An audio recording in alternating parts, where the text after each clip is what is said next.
Shalom warga kerajaan. Dua perkataan ini begitu penting, empower and encourage. Karena Roh Kudus adalah encourager. Karena itu orang tua harus belajar mendidik anaknya. Saya lama tinggal di Bali dan kenal beberapa pangdam di sini. Dan salah satu yang paling menarik adalah Mayor Jenderal Theo Safi.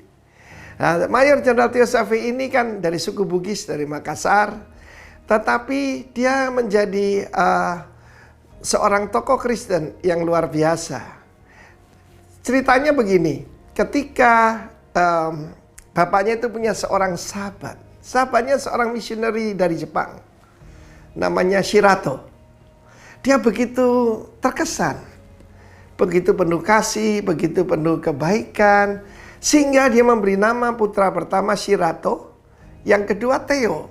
Theo means God ya. Jadi sesuatu yang tidak biasa pada saat itu buat suku mereka. Tetapi waktu kecil, maka kalau lagi marah atau ditegur papanya, yang Shirato ini banting-banting barang ya. Mungkin kalau Pak Shirato masih mendengarkan silakan. Tetapi yang namanya Theo ini menangis pergi ke belakang pintu. Dan menangis terguguk-guguk di sana. Dan bapaknya berkata, kira-kira bakatnya begini. Hai Shirato, kau cocok jadi tentara. Theo, kau menangis, kau cocok jadi pendeta. Katanya begitu saudara. Tapi apa yang terjadi? Terjadi terbalik saudara. Pak Theo jadi tentara yang hebat sekali dan kita lihat prestasinya luar biasa. Seperti dikatakan oleh Pak Wiranto. Tetapi yang Pak Shirato itu jadi pendeta saudaraku. Tetapi paling sedikit orang tuanya mengarahkan. Demikian juga setiap daripada kita. Kenalilah anak-anakmu. Dan jangan serahkan kepada masyarakat. Kebanyakan diserahkan kepada masyarakat. Dikirim ke luar negeri. Dan apa yang terjadi? Dia pulang jadi ateis. Dia pulang jadi pembangkang, pendurhaka. Karena perkataan disiplin itu penting. Saya masih ingat tentang diri saya sendiri. Saya mau cerita, kalau saya pulang, saya waktu itu masih sekolah rakyat ya, belum sekolah dasar namanya. Dengan bangga saya tunjukkan, yaitu rapor saya kepada bapak saya. Dia langsung melihat prestasi. Membaca, berhitung, bercakap-cakap, pengetahuan umum. Bagus, dia bilang good. Tapi ibu saya melihat yang di bawah. Apa itu? Kelakuan dan kerajinan. Dan saya berakhir dididik oleh ibu saya. Sebab sebetulnya saya bisa lebih dari itu. Cuma agak malas. Ya, merasa diri pandai. Dia bilang, you can do it better than that. Dan kelakuan, suka ngelawan saudara. Ya. Dan terutama saya belajar sesuatu. Saya sekarang menjadi seorang pendidik. Saya punya anak-anak rohani. Saya ketua dari sebuah STT. Maka saya tahu the power of character leadership. The power of principle leadership. Saya belajar terutama dari ibu saya. Nah kejadiannya adalah ketika saya masuk remaja. Saya bilang pada bapak saya. Oh, sudah aku tidak mau jadi insinyur. Aku mau langsung kerja saja. Dan apa yang terjadi? Dia tempeling saya saudaraku. Sambil mengeluarkan air mata. Saya putranya satu-satunya. Kemudian itu didikan itu membuat kebodohan hilang dari saya. Saya jadi insinyur dan ketika di wisuda saya peluk bapak saya. Dia berdiri dengan bangga sekali. Pak, kamu siapa? Terima kasih. Kamu siapa? Ditempeling tuh Pak. Jadi aku sekarang jadi insinyur. Terima kasih ya Pak. Dia tersenyum. God bless you. Didiklah anakmu menurut jalan yang ditunjukkan oleh Tuhan dan jalan yang patut baginya. God bless you warga kerajaan. Amin.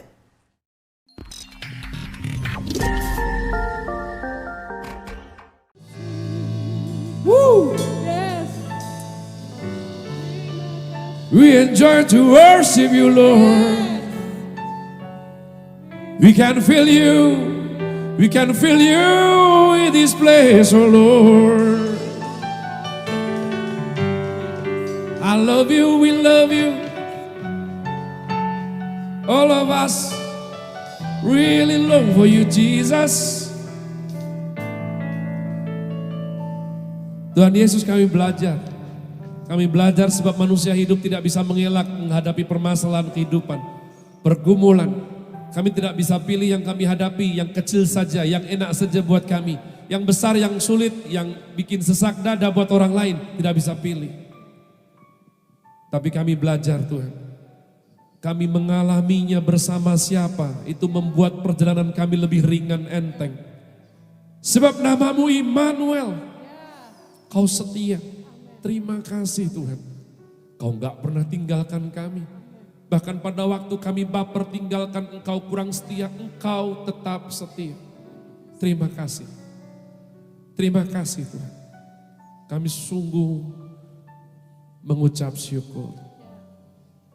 Terima kasih Roh Kudus saya. Terima kasih. Terima kasih. Bapa, Engkau disambut. Roh Kudus, Engkau disanjung. Kami sungguh memerlukan-Mu. Oleh karenanya hamba bersama semua hamba-hamba-Mu di tempat ini sungguh berdoa untuk setiap jemaat putra-putri kerajaan Allah dimanapun berada, keluarga besar, Rock Ministry dimanapun berada, baik yang di Jogja, Temanggang, Temanggung, Parakan, Solo, maupun yang di Kudus, yang bergabung. Terima kasih Tuhan, biar kami hari ini mengalami Engkau, merasakan hadirat-Mu. Sebab bukan khotbah manusia yang mengubahkan, tapi hadirat Tuhan itu yang merubah kehidupan kami. Pola pikir kami, tutur kata, etos kerja perilaku kami, sehingga boleh jadi berkat. Terima kasih Roh Kudus, terima kasih. Biar semuanya ini atas dalam pengurapan dan penyertaan Tuhan boleh disampaikan.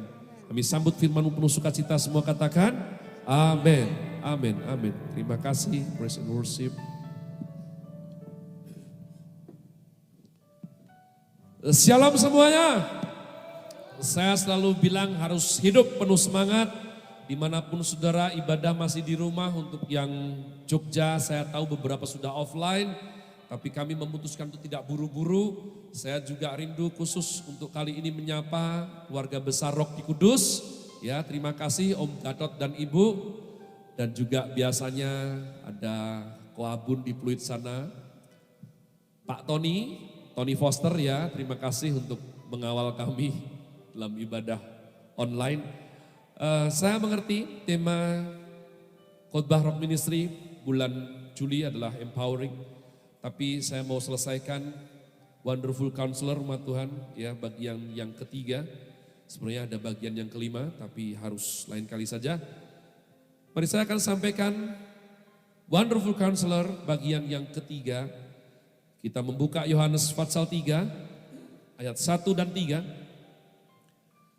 dan 9 dan juga 10. Jadi Yohanes pasal 3, jangan malas semuanya di rumah buka Alkitab masing-masing. Kita baca ayat 1, 2, 3, 9, 10. Adalah seorang Farisi yang bernama Nikodemus, seorang pemimpin agama Yahudi. Dia datang pada waktu malam kepada Yesus dan berkata, "Rabi, guru, Rabi, kami tahu bahwa engkau datang sebagai guru yang diutus Allah. Sebab tidak ada seorang pun yang dapat mengadakan tanda-tanda yang engkau adakan itu jika Allah tidak menyertainya." Yesus menjawab katanya, "Aku berkata kepadamu, sesungguhnya jika seorang tidak dilahirkan kembali, ia tidak dapat melihat kerajaan Allah."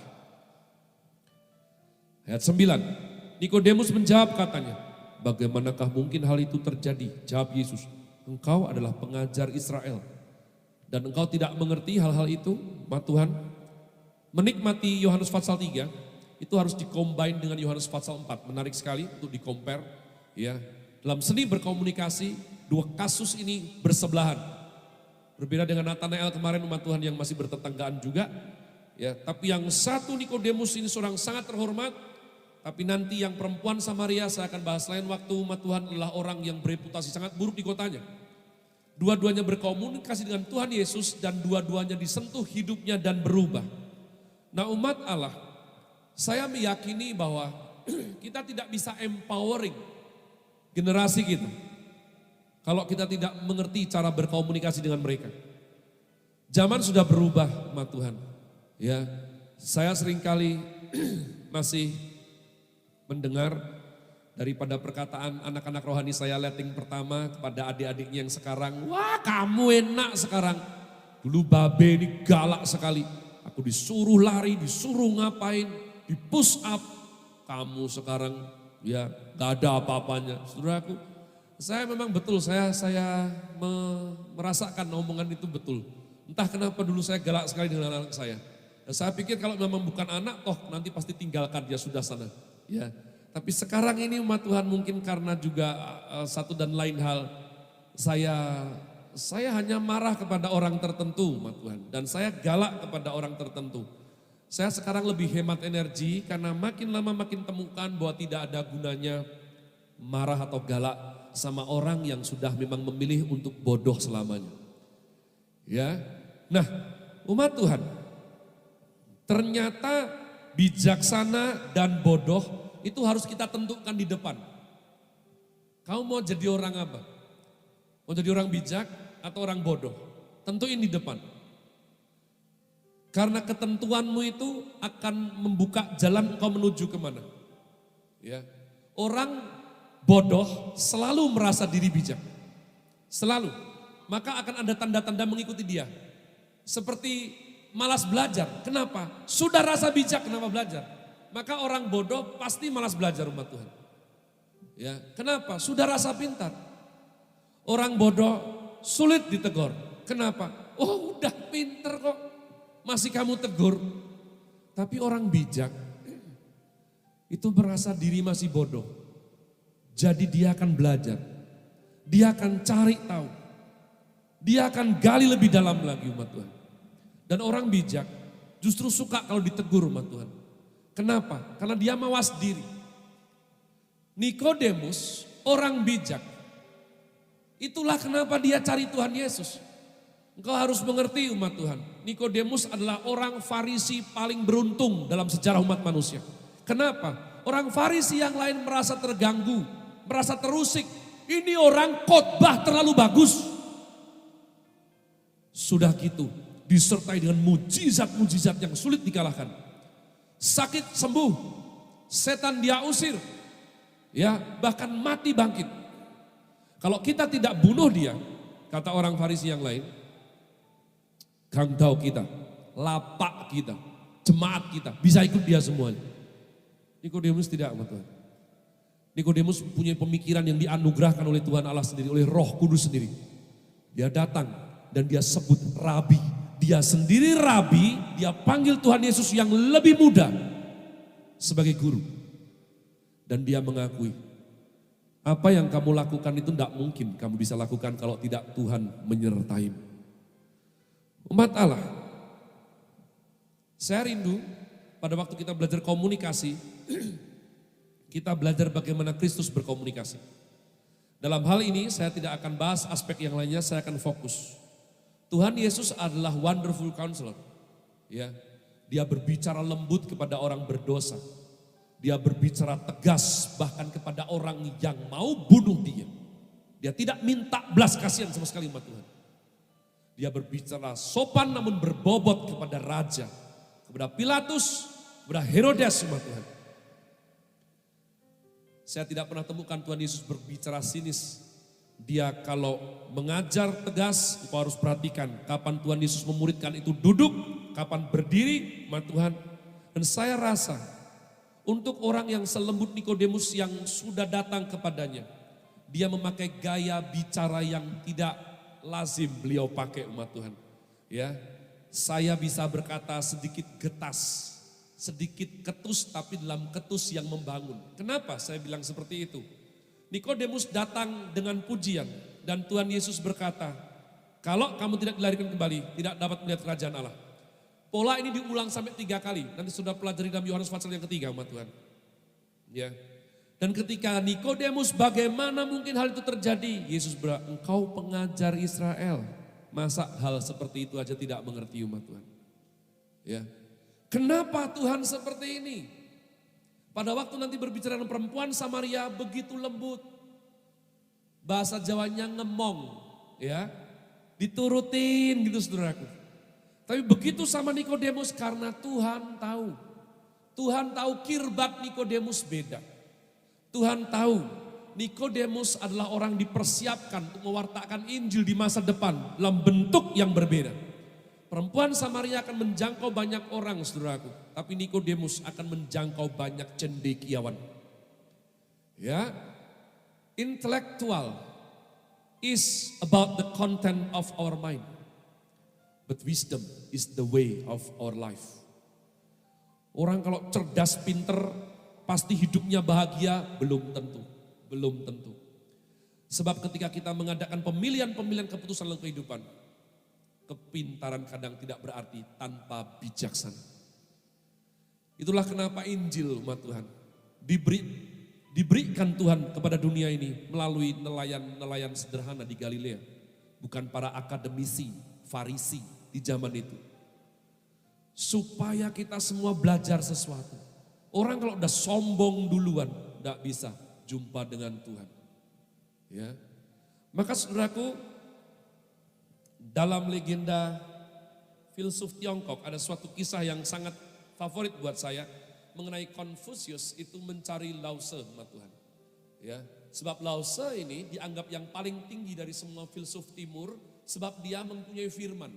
Firman di sini tentu bukan firman Allah, namun respon manusia terhadap wahyu khususnya Tuhan. Di mana nanti disebut Tao dan dibukukan dalam buku Tao Te Ching, umat Tuhan.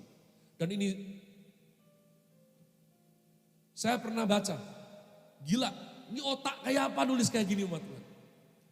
Hebat sekali, membanggakan umat Tuhan. Ya, sementara otak manusia lainnya isinya ngalor ngidul, ini betul-betul tajam. Tapi tentu saja levelnya di bawah firman Tuhan. Firman Tuhan lebih ajaib. Setengah tahun Konfusius harus menempuh suatu perjalanan untuk mencari Lao Tse. Dia tidak pakai pelayan-pelayan atau murid-muridnya, dia cari sendiri. Ya, kebenaran harus cari sendiri umat Tuhan. Bisa berangkat bareng-bareng belum tentukan, temukan bareng-bareng. Makanya dengar firman yang sama, respon bisa berbeda-beda. Tergantung hati kirbat masing-masing. Begitu dia ketemu dengan Lao Tse, pada akhirnya singkat cerita. Karena dia mau belajar sesuatu yang dia belum tahu, yakni Tao atau firman tadi. Ya, Lao Tse menyambut dia dengan berkata, singkirkan kesombonganmu dan buang niatmu yang buruk. Kalau tidak, kamu tidak akan bisa belajar firman katanya. Ini akan lebih bagus lagi kalau mungkin Ferry berbicara dalam bahasa Mandarin ya. Sayang sekali saya belum belajar, saudaraku ya. Jadi itu translate-nya, terjemahannya seperti itu, umat Tuhan. Datang dari jauh, sudah rendah hati, diomongi seperti itu, lalu ditinggal pergi umat Tuhan. Tapi yang hebat adalah respon Konfusius. Dia tidak marah, dia pulang, murid-muridnya semua udah tunggu dia. Guru, bagaimana? Sudah ketemu belum? Sudah. Terus bagaimana? Konfusius menjawab muridnya seperti ini. Bagaimana ikan berenang di air aku tahu. Bagaimana burung terbang di langit aku belajar. Hari itu aku berjumpa dengan naga. Naga adalah pujian level paling tinggi umat Tuhan di Cina. Ya, itu dianggap hewan keramat, dianggap dewa umat Tuhan. Jadi dia tidak sakit hati. Umat Allah, jika engkau membaca Amsal 9, ayat 8 dan 9, kau akan temukan. Amsal menulis demikian. Tegurlah orang bijak. Jangan kecam orang bodoh. Tegur orang bijak. Kok aneh ya? Kan biasanya kalau orang kita ini yang bodoh yang kita tegur kan. Ini enggak umat Tuhan. Kalau tegur orang bijak saja. Karena kalau orang bodoh kamu tegur, dia akan membencimu katanya. Tapi kalau orang bijak kamu tegur, dia akan sayang sama kamu. Gila gak sih umat Tuhan? Ya, saya butuh waktu lama untuk paham firman ini. Apakah kita semuanya sudah bijak, sudah pintar, sudah gak perlu? Enggak, kita semua bodoh umat Tuhan. Tapi bodoh ada dua. Ada bodoh yang otentik, bodoh yang tidak terubahkan, bodoh yang betul-betul tidak mau berubah. Solid seperti emas gitu 24 karat. Tapi ada orang bodoh seperti para nelayan dari Galilea yang sederhana, tapi punya tekad untuk bertumbuh bijaksana. Itu yang diincar oleh Kristus Yesus. Makanya sebagai wonderful counselor, ya, orang tua belajar jadi wonderful counselor, para pemurid, para gembala belajar sebagai wonderful counselor. Kamu harus masuk ke anak-anak rohanimu, jemaat nasihati, setiap orang tuh beda-beda. Tidak bisa disamaratakan stereotyping, gak bisa umat Tuhan. Ya, jadi umat Allah, firman Tuhan berkata, tegur orang bijak, nasihati orang bijak. Kalau orang bodoh, saudaraku, jangan kamu tegur, dia akan membencimu. Maka saya katakan demikian, 3 hal aja untuk implementasi kehidupan kita setelah dengar khotbah ini. Rendah hati adalah seni komunikasi tingkat dasar umat Tuhan. Kalau kita tidak rendah hati, habis, tidak punya masa depan. Ya. Jadi mari hari-hari ini kita rendah hati umat Tuhan. Saya diajar dengan sangat bagus oleh Bapak rohani saya, Dedi Arifin. Dia selalu ingatkan saya mengenai 3 magical words, ya. 3 perkataan ajaib dalam hidup manusia. Terima kasih, minta maaf, I love you. Saudaraku, saya pikir ini klise sekali. Apa? Saya ketemu orang yang betul-betul tidak bisa minta maaf sama Tuhan. Dia pecinta singkong yang difermentasi. Saudara tahu bahasa Jawanya? Tape. Dia tidak pernah minta maaf tanpa tape. Maksud saya tanpa tapi umat Tuhan. Ya sorry, tape. Nah, selalu tapi, selalu. Dan dia akan berkata, ya sudah kalau kamu memang minta aku minta maaf, ya aku minta maaf. Saudaraku, saya dulu pikir ya gak ada. Ternyata spesies ini ada dan sayangnya jumlahnya lumayan banyak. Dan ada jenis-jenis spesies ini yang bangga. Aku seumur hidup mana pernah mau minta maaf. Gila, saudara. Gila, kalau kamu punya koleksi seperti ini dalam hidupmu ya, saya mendoakan supaya kamu dipenuhi kesabaran yang daripada Tuhan. Saya berdoa kira-kira ususmu panjangnya 18 jari, enggak cuma 12 ya. Jadi umat Tuhan, gak gampang. Terus terima kasih. Saya pikir ini klise sekali. Tapi sungguhan, ada orang-orang sulit terima kasih umat Tuhan. Sulit sekali. Ya. Saya belajar. Para beberapa hater saya, ya. Orang keren harus punya hater, saudara. Walaupun orang jelek juga punya hater. Itu kalau ketemu saya selalu bilang, saudaraku, wah gendut sekarang ya, kedagingannya meluap-luap. Saudaraku. Ya, kalau dulu saya akan siapkan panah-panah beracun dan ya apa sekarang. Sekarang saya terima kasih, enak kok umat Tuhan. Ya terima kasih, sudah selesai gitu aja. Dan I love you. Ya, saya dulu sebagai seorang counselor yang diakui, jam terbang saya udah 10.000 jam lebih umat Tuhan. Saya juga sudah diberi kasih karunia Tuhan untuk mendidik banyak anak murid yang mengasihi Tuhan dan sukses. Saya selalu bertanya seperti ini saat bertengkar dengan wanita tercinta yang saya nikahi dan tidak pernah saya sesali umat Tuhan. Ini kalau pas nyebelin gini nih, tak omongin apa ya? Saya sudah ngomong semua. A to Z, Sabang sampai Merauke, gak mempan. Menjadikan dia teman berhantam lebih seru. Otaknya lebih tangkas menangkis semua nasihat saya, tapi akhlaknya belum berubah. Saya berpikir, Tuhan ingatkan ini, oh I love you. Jadi mungkin sekarang kalau dia nyaksikan ini, mungkin senyum-senyum Tuhan ya. Kok kadang suaminya sering-sering bilang I love you, itu karena saya memutuskan. Kalau saya jengkel, gemes, daripada marah-marah sama Tuhan, daripada bilang hal seperti kamu ini, saya akan bilang, I love you. Itu disiplin. Ya, mungkin pada saat menyaksikan ini dia baru ngerti, oh kenapa kok dia nggak ada angin, nggak ada hujan itu. Kemarin ngomong I love you ya, ternyata baru gemes. Efektif sekali umat Tuhan. Iya, daripada menyulut yang tidak perlu disulut umat Tuhan, I love you. Saya juga bicara sama anak saya yang kecil. Obaja, anak yang sama saya sejak umur bayi merah, 3 tahun, 4 tahun, saya bilang, kalau kamu diberi sesuatu sama seseorang dan kamu tidak suka daripada enggak habis, atau kamu lihat matanya kurang tulus, kamu bilang maaf. Tapi kalau kamu dikasih, kamu suka, bilang terima kasih, jangan lupa. Terus saya bilang sama Obaja, kalau yang ngasih itu perempuan dan cantik sekali, Obaja bilang apa? I love you. Saudaraku, jangan tiru yang buruk. Saudara cukup ambil yang bagus saja dari saya. Ya, saya memang orang unik sekali. Jadi rendah hati adalah seni komunikasi tingkat dasar. Lalu kedua, umat Tuhan mendengar untuk mengerti, bukan untuk menjawab. Kita itu mendengar untuk mengerti kenapa konflik berkepanjangan. Kenapa salah paham itu tidak, saudaraku, langsung dibenahi. Kita kalau naik motor kemana, kalau tersesat, saudaraku, begitu tahu tersesat kan langsung cari yang benar gimana? Langsung U-turn, balik cari jalan yang benar. Mana ada, kita tersesat nih, ya udah bro, biarin kita lihat yuk ujungnya mana. Saudara, kalau waktunya banyak oke, kalau enggak, ya kan? Jadi itu karena kita kebanyakan mendengar untuk menjawab. Sudah pernah nggak ketemu orang seperti itu? Kita ngomong, matanya dia tuh sudah kayak ya, begitu kita selesai, nah masuk gitu, letak. Saudaraku, saya sekarang melatih diri untuk tidak mau bicara sama orang kayak gitu. Itu butuh latihan. Karena saya sendiri juga dulu debokongers seperti itu. Ya, saya sontoloyo macam seperti itu. Jadi orang tua bilang apa, saya tuh mendengar untuk jawab, dengar untuk jawab. Dan makanya saya ingat kalau pertikaian saya dengan istri saya selalu, saudaraku. Istri orang lebih nurut kalau saya bilang ini. Ya.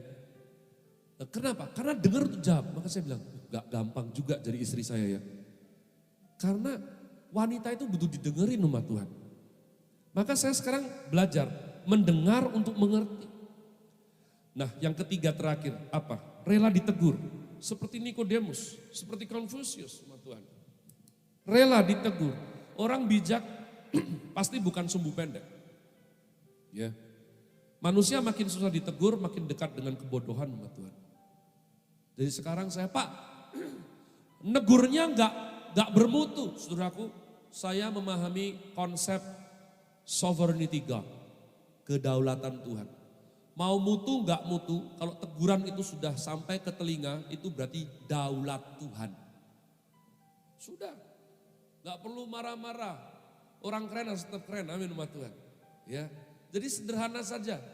Misalnya ada orang tegur kamu, sekarang kamu gendut, melar ya. Seperti kemah orang Kedar. Udah gitu kulitmu hitam lagi. Hitamnya lagi dof. Sudah, gak apa-apa lah. Sudah, gak usah langsung marah. Gak usah langsung, apa mau ada masalah, sudah gak usah. Ya, situasi sudah sulit. Mari kita kembangkan seni berkomunikasi yang bagus supaya kita itu punya wibawa untuk memberi teladan, empowering our generation. Well, sama singer maju ke depan. Umat Tuhan, Nikodemus saya katakan tadi, seorang Farisi yang salah satu yang paling beruntung dalam sejarah umat manusia. Hidupnya diubahkan. Ya, saya percaya. Bukan artinya kalau ikut Tuhan Yesus itu tetap bodoh, tidak. Memang Injil dipercayakan Tuhan bukan pada akademisi Farisi. Bukan pada imam kepala saat itu yang justru bersekongkol menyalibkan Tuhan Yesus. Bukan kepada ahli Taurat, bukan. Tapi pada nelayan Galilea yang sederhana-sederhana. Bahkan kasar seperti Petrus. Namun sudah lihat. Semua yang disentuh oleh pemikiran Kristus. Ya, saudara, saya mohon kau baca 4 Injil fokus kepada Petrus. Lalu kau baca kitab yang ditulis Petrus. Dia berubah sekali umat Tuhan. 1 Petrus, 2 Petrus, dia berubah sekali. Seorang Petrus bisa mengajarkan mengenai penderitaan. Seorang Petrus bisa mengajarkan mengenai kelemah lembutan umat Tuhan. Jadi semuanya. Kalau engkau sayang Tuhan, kau pasti dengar suaranya. Kalau engkau true worshiper, kau sungguh menyembah Dia. Kau connect sama Tuhan. Kau pasti berkomunikasi. Kau mengerti isi hatinya. Saat itu tidak mungkin tidak. Hidupmu pasti berubah.